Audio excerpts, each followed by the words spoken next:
The desert wind swept across the endless dunes of North Africa in 1942, carrying with it the scent of oil, sand, and smoke. The Afrika Korps had been moving for weeks, chasing the enemy across the barren wasteland. Amid the wreckage of a recent skirmish near Tobruk, a small German recovery team searched for anything salvageable: tools, spare parts, even fuel. Among the wrecks of British trucks and burned-out tanks, something unusual caught their eyes. It was small, boxy, and covered in sand. At first glance, it didn't look like much, just another abandoned vehicle. But as Feldwebel Hans Prüger brushed the dust off the hood, he froze. The plate read, Willys MB. It was an American Jeep, the first they had ever seen. The other mechanics gathered around, staring at the strange little machine. Compared to their own heavy vehicles, it looked like a toy. The Kübelwagen, their standard light transport, was elegant and neatly designed. But this? It was rough, simple, and strangely charming. One soldier laughed, saying the Americans must think war is a camping trip. Yet Kruger couldn't look away. Something about it felt different. He opened the hood and his eyes widened. The engine layout was astonishingly simple. Every part had a clear purpose. There was no clutter, no unnecessary complication. It was the opposite of German engineering: functional, practical, easy to understand. This wasn't built by engineers, Kruger muttered. It was built for soldiers. They decided to test it. With fuel from a wrecked Panzer truck, they filled the tank and turned the key. The little engine coughed, sputtered, and then came alive with a growl. The men stepped back, startled. Kruger grinned and climbed into the driver's seat. When he pressed the accelerator, the Jeep shot forward over the sand like a desert fox. The soldiers followed in their truck, struggling to keep up. The Jeep danced over the dunes, bounced through the rocks, and never slowed down. Its four-wheel drive gripped the loose sand effortlessly. When Kruger returned, dust-covered and smiling, the camp came alive with curiosity. Everyone wanted to see the strange American vehicle. Word spread fast. Within hours, officers were talking about it. Colonel Dieter Bremer, who commanded the logistics unit, came to see for himself. He circled the Jeep slowly, touching the metal, peering at the wheels, inspecting every detail. "How much does it weigh?" he asked. Kruger answered, "About 1,100 kilograms." The colonel nodded thoughtfully. "And it can handle the dunes?" Kruger smiled, "Like a mountain goat." The colonel frowned slightly, but there was respect in his eyes. "Simple, but brilliant," he said. The next morning, the Jeep was brought to the mechanic's workshop for a full inspection. Kruger and his men took it apart piece by piece. They were amazed at how easily it came apart. No complicated fittings, no specialized tools. Everything was made to be fixed in the field. The gearbox was small but efficient, the suspension rugged but flexible. Even the cooling system was built for harsh environments. One of the mechanics whispered, "Our trucks can't last a week in this heat without maintenance. This little thing, it doesn't even sweat." Kruger nodded, "Because they built it for soldiers who don't have time to think." When they compared it to their own Kübelwagen, the difference was shocking. The Kübelwagen was beautifully designed but only rear-wheel drive. It performed well on hard ground but got stuck easily in loose sand. The Jeep's four-wheel drive gave it power in all directions, letting it climb dunes and escape soft patches that would trap any other vehicle. To prove it, Kruger organized a test. On a nearby slope of fine yellow sand, the Kübelwagen made it halfway before its wheels spun uselessly. Then Kruger climbed into the Jeep. The engine hummed, the tires dug in, and it climbed all the way to the top without effort. The men below burst into laughter and applause. Even the colonel, watching from a distance, couldn't help but smile. "Now I understand how the Americans move so fast," he said quietly.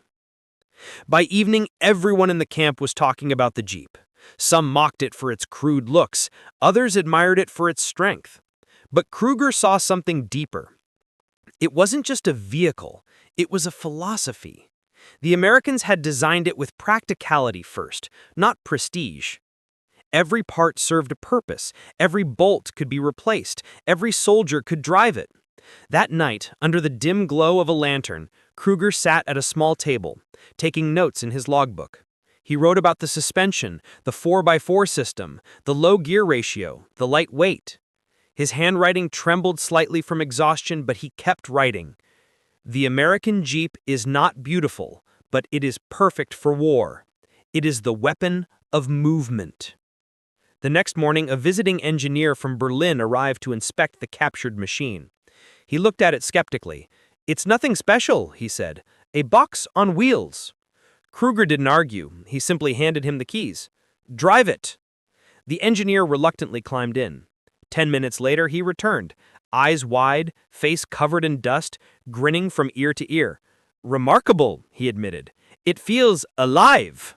The soldiers laughed, but there was pride in their laughter. They had witnessed something rare, a German engineer praising American design. That night, the men sat around a campfire, the desert cold settling in. Flames flickered in their tired eyes. Someone asked Kruger if Germany could ever build something like that. He thought for a moment before answering. "No," he said softly. "Not while we keep chasing perfection. The Americans chase purpose." No one spoke for a while. In the distance, the faint sound of artillery echoed across the dunes, a reminder that war was still raging. But for those few moments, the men weren't thinking about battle. They were thinking about that little Jeep and the strange lesson it had brought them. Days passed, and the Jeep became a sensation in the camp. Officers borrowed it for short trips, photographers took pictures, and mechanics studied its design. Eventually, orders came to send it back to Germany for analysis. It was loaded onto a transport plane along with reports and sketches. Kruger watched it disappear into the horizon, feeling oddly sentimental. He had repaired tanks, trucks, and armored cars, but none of them had captured his imagination like this small, unassuming machine. To him, it represented a new kind of warfare, one driven not by size or complexity, but by adaptability. He couldn't stop thinking about it. In his notebook, he added one final line before closing it. "War will not be won by the strongest machine, but by the one that never stops moving." As the sun set over the desert, the camp returned to its routines. Engines rumbled, orders were shouted, and the endless cycle of repair and battle began again. Yet something had changed among the men. They had seen a glimpse of another world, a world where simplicity triumphed over perfection, where a soldier could fix his own vehicle and keep going without waiting for a workshop. When Kruger walked past the empty spot where the Jeep had stood, he smiled faintly. "The Americans," he murmured, "they build like they fight, straightforward, fast, and relentless." That night, as the wind howled outside his tent, he dreamed of roads without end, of engines that never stopped, and of men who built machines not for glory, but for survival. He didn't know it then, but the lessons learned from that little Jeep would echo far beyond the desert, influencing armies and engineers for generations to come. The Jeep was gone, but the impression it left behind was unforgettable. In the heart of a brutal war, it had shown even its enemies the power of simplicity. For the German soldiers who drove it, it wasn't just a captured vehicle. It was a revelation, proof that sometimes the smallest machine could carry the biggest idea. And somewhere out there, in the vast desert silence, the faint tracks of its tires were already fading into the sand, leaving behind only the memory of the day when German soldiers were truly stunned by the American Jeep they captured. When the transport plane touched down in Germany, the captured Jeep looked out of place among the cold airfields and polished machinery of the Reich. It was small, unassuming, and coated with the dust of the African desert. Yet the men waiting for it, the engineers of the Heereswaffenamt, the German Army Ordnance Department, watched with genuine curiosity. They had heard whispers from the front about a miracle American vehicle. Now they would see for themselves. A team of mechanics wheeled the Jeep into a large hangar filled with tools, measurement devices, and the smell of oil. Standing beside them was Professor Otto Klein, one of the leading automotive engineers working for the Army. He had helped design parts of the Kübelwagen and had a reputation for precision bordering on obsession. When he saw the Jeep, he frowned slightly. "So this is the machine that impressed our soldiers," he muttered. "It looks like something a farmer would build." But as the team began their inspection, the professor's expression slowly changed. Every detail revealed something he did not expect. The steering was light, yet durable. The frame strong, but easy to repair. The four-wheel drive system, though simple, was a masterpiece of practical design. It lacked the elegance of German engineering, but it had something far more valuable: resilience. Klein turned to his assistant and said quietly, "They built it to survive, not to shine." Day after day, the engineers disassembled the Jeep. Every bolt was measured, every joint studied, every part weighed and recorded. They were astonished to find that most of its components could be repaired with basic tools and common materials. No special fittings, no delicate machining, no fragile systems that required factory precision. It was a vehicle designed for war in the harshest places on Earth. Klein could not hide his admiration. "If one of our panzers breaks a fuel pump, it needs a week and a trainload of parts to repair. This machine could be fixed in the field with a hammer and a wire." The more they studied, the more they realized how far ahead the Americans were in practicality. The Jeep's lightweight chassis allowed it to be lifted by soldiers, towed by planes, or dropped by parachute. Its suspension could handle mud, sand, and snow alike. It had no unnecessary luxury, only purpose. Still, not everyone in the department approved. Some officers saw it as crude, almost insulting to their pride in German craftsmanship. One remarked, "It is efficient, yes, but it lacks soul." Professor Klein replied calmly, "Perhaps that is what wins wars. Machines without souls, only function."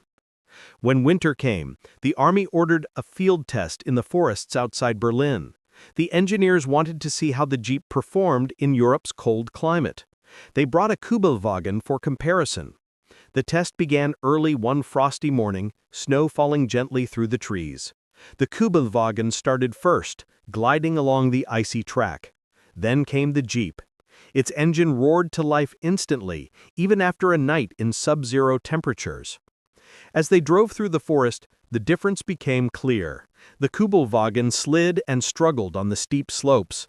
The Jeep, with its four-wheel drive, climbed easily. It turned sharply, stopped quickly, and handled the snow like it was nothing. The German officers exchanged uneasy glances. At the end of the test, Klein stood beside the Jeep and said simply, "Gentlemen, this is the future of mobility." The report he sent to Berlin was direct and detailed. He praised the Jeep's mechanical layout, its strength-to-weight ratio, and its field reliability. He wrote that it could serve as a model for a new generation of German light vehicles. The document was signed and stamped, and within weeks it reached the upper command of the Wehrmacht. But there was a problem. Germany's war industry was already stretched thin. The factories were focused on tanks, aircraft, and heavy transports. There was little room or time to design a new vehicle inspired by an enemy model.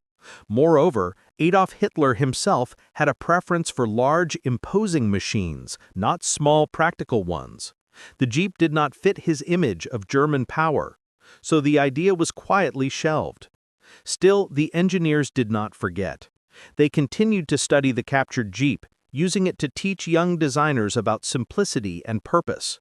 Some took notes, sketching ideas for the future.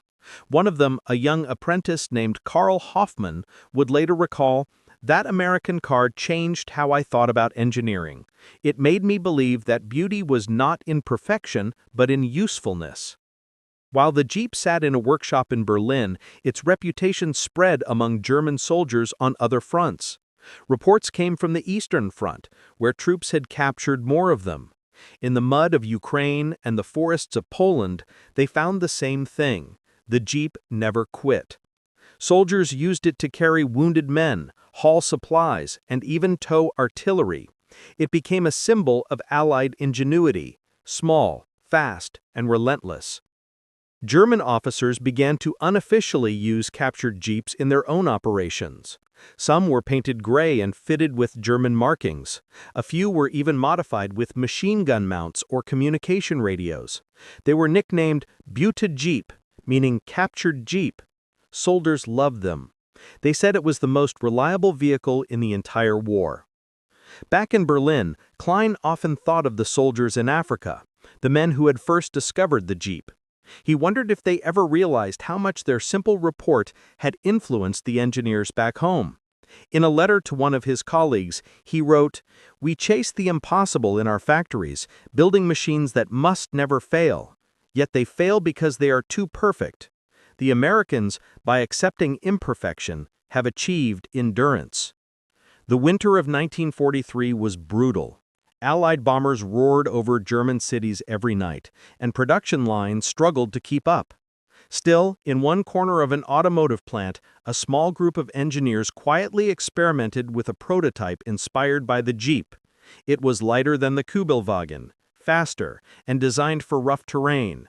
They called it the Einheitser, the one-heater, because it could handle extreme cold. But the project never advanced beyond the prototype stage. Resources were scarce, and priorities lay somewhere else. By 1944, the tide of war had turned. The Allies pushed through France, the Soviets closed in from the east, and Germany's once proud industry was collapsing. Yet even as the war crumbled around them, the engineers in Berlin continued to study the Jeep, fascinated by its design.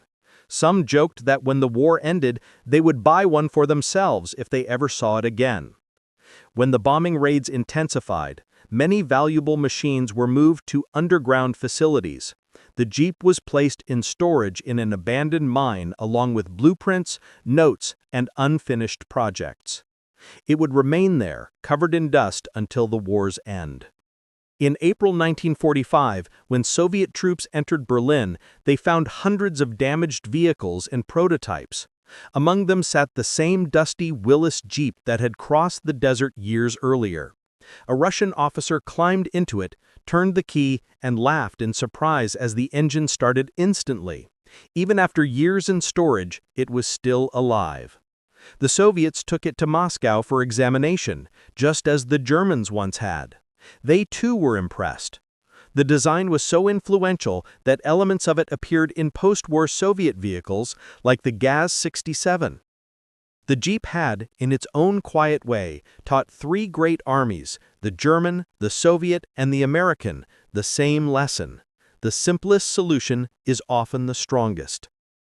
As for Professor Otto Klein, he survived the war and later worked in civilian automotive design. When asked in an interview what he had learned during the war, he said softly, "That small American car taught me more than any university. It showed me that machines should serve people, not impress them." Years later, in the 1950s, when Western Germany began rebuilding its industries, many of the engineers who had once studied the captured Jeep helped design new vehicles for civilian life. Their ideas were shaped by what they had learned from that dusty little machine. The concept of light, practical, and easily repairable vehicles became central to post-war design philosophy. The war ended in ruins. Germany lay silent beneath a sky that once echoed with the roar of aircraft and artillery. Cities were piles of broken stone, factories stood empty, and the sound of engines was replaced by the quiet shuffle of survivors. Yet amid that silence, something was beginning again. In 1946, a group of German engineers gathered in a small workshop outside Munich. The building had been spared the bombs, its walls cracked but still standing. Inside were tables covered with drawings, broken tools, and fragments of dreams from a world before the war. Among those men was Karl Hoffmann, once an apprentice under Professor Otto Klein, the same man who had studied the captured American Jeep in Berlin. Karl had seen it with his own eyes during the tests, had touched its steel frame and marveled at its simplicity. Now, years later, with the war behind him and the future uncertain, that memory still guided his hands. Germany was forbidden from producing military vehicles, but the need for transportation was desperate. Roads were destroyed, railways torn apart, and the people needed something that could move through rubble, mud, and snow. Karl remembered the Jeep's practicality, its purpose. He said to his small team, "We don't need to build something perfect, we need to build something that works."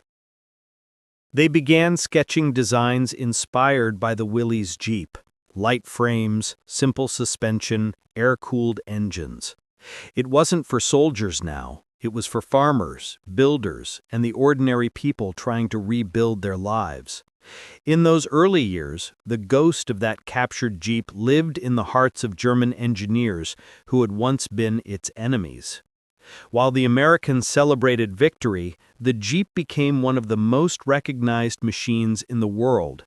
It had carried generals, medics, and infantry through every front of the war, from the beaches of Normandy to the jungles of Burma. Now it rolled through parades as a symbol of freedom. But for the Germans who had studied it, it meant something else entirely. A reminder that simplicity had beaten complexity, and adaptability had triumphed over ambition. In 1947, Otto Klein received a letter from Karl Hoffmann, now working for a small automotive company that would one day become part of Volkswagen.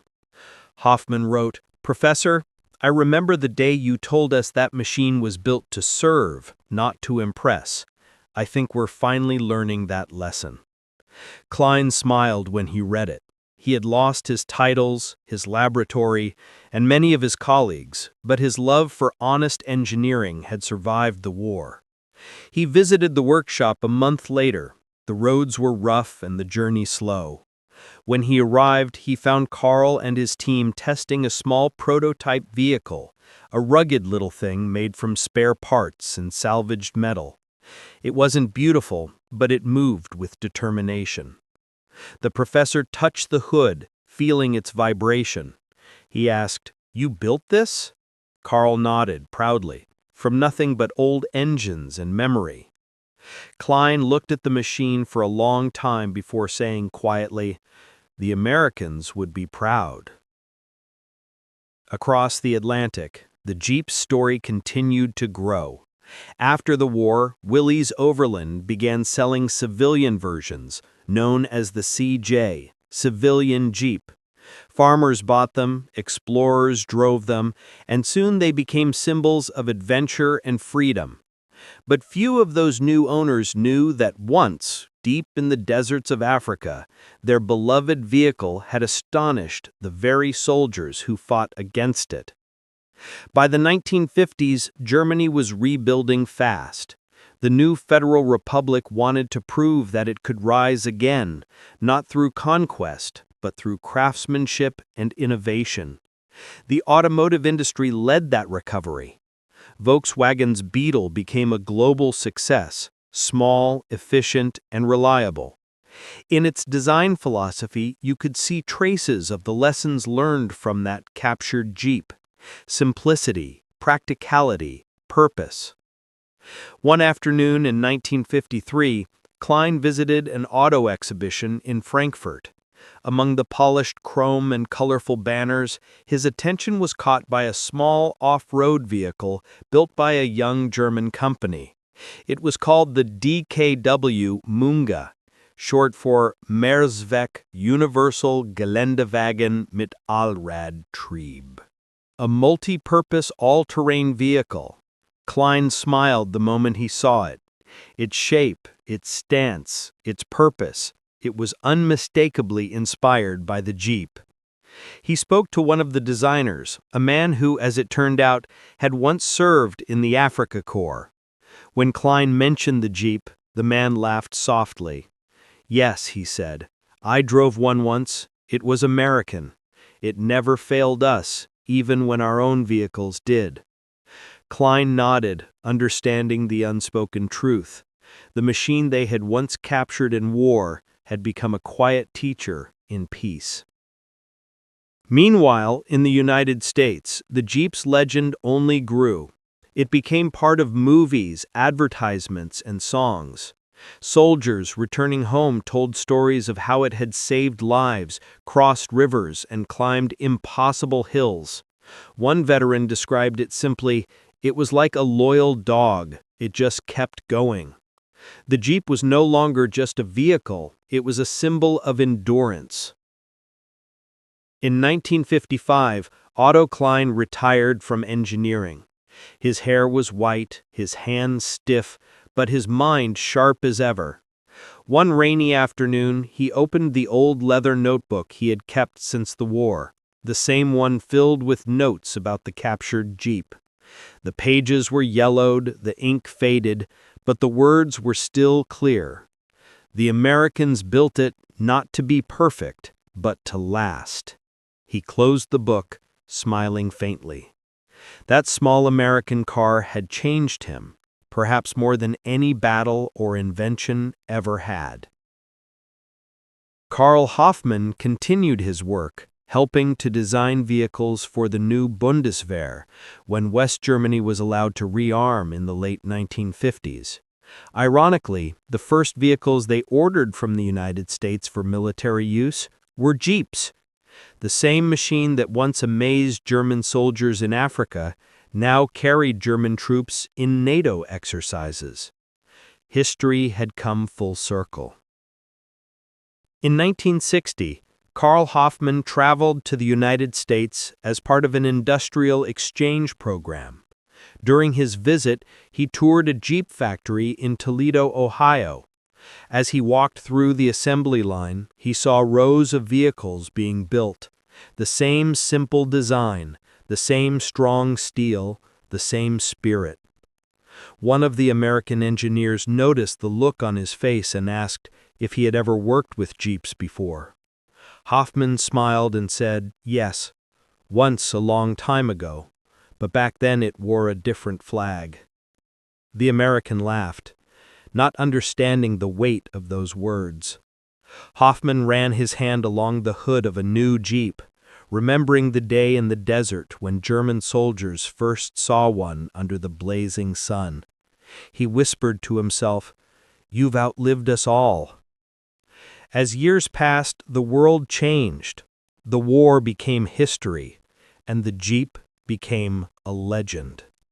It inspired generations of off-road vehicles, from Land Rovers to Toyotas, from military transports to family cars. Every one of them carried a piece of its spirit, the spirit of practicality over perfection.